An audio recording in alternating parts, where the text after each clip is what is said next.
Hi, I'm Dr. Kristen Miller. I'm a psychologist and trauma therapist in Northern California. I've served this community for 36 years.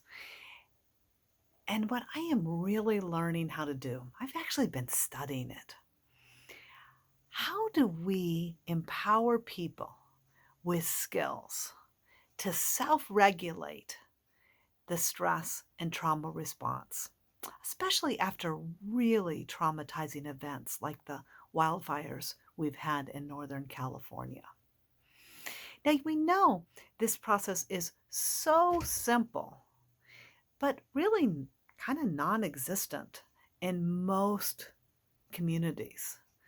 It's just the willingness to attend, to connect with that somatic response, that fight and flight or shock response that occurs in the body after stressful and traumatizing events, and to practice a regulation skill like trauma tapping technique, tapping on the meridian points to downregulate the system and to help the person to come to calm. The beauty of FAST, first aid for stress and trauma, is that anybody at any age and any situation can use the techniques. And most people can be taught to share it with others. And then eventually the whole community has a skill base to manage the stress and trauma response. So I'm going to tell you a little bit about how I've used FAST in my community after wave after wave of these great wildfires that have come to California. These fires have caused us to lose big swatches of green land, and many of our communities have been burnt, and people are homeless and displaced now. So, my first opportunities to sort of understand how fast first aid for stress and trauma can be offered was to go to the Red Cross shelters after these great fires. And what I would do was sit with people and receive them and help them to give their story about what happened, but really to help them to tune into that somatic, that visceral fight and flight response, and then to practice a skill like havening or trauma tapping or just taking a deep breath. And to practice that skill with them long enough so that they could utilize that skill on their own and then really give them access to an app like the trauma tapping app or a website like Resources for Resilience so that they could continue to use that skill and bring it to people in their family and into the shelter.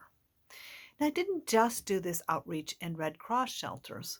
I also reached out to the community recovery groups. We did months and months and months of community recovery groups where people from the community would come in and we would teach them about this sort of somatic stress response and give them the skills to regulate that response and then help them to or encourage them to share it with the people in their families and their friends and neighbors.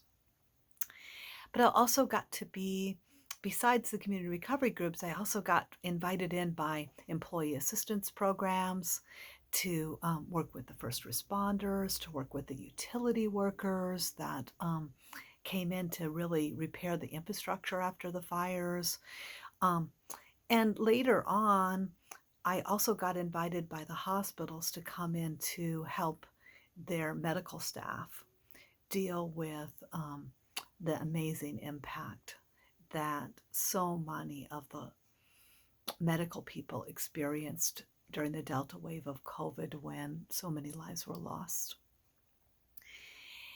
And whether you're in a Red Cross shelter or you're in a community EAP program, the, res- the process is just pretty much similar.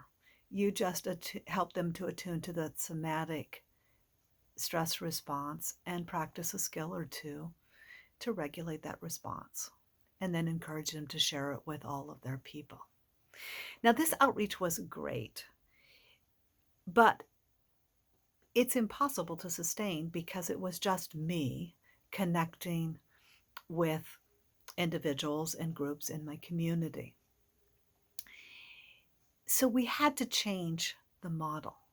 And what we did was we developed, with the help of the Peaceful Heart Network, really short emotional first aid training programs for lay members in the community to learn the skills and also to be able to share the skills with the communities that they serve.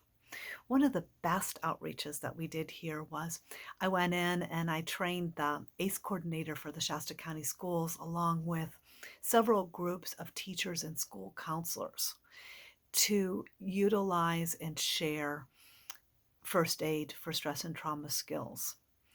And they went back to the school system and they shared these tools with children and educators all over the North State. And really, it was these sort of community-based training programs that gave people, lay people, the ability to share these skills, that brought these skills to so many people in our community. And that is how we need to continue. We need to prepare our communities with this amazing skill base so that everybody in the community has access to ways to self-regulate. And then when these terrible disasters like these fires come in, everybody in the community will have the skills to self-regulate and to recover with resilience.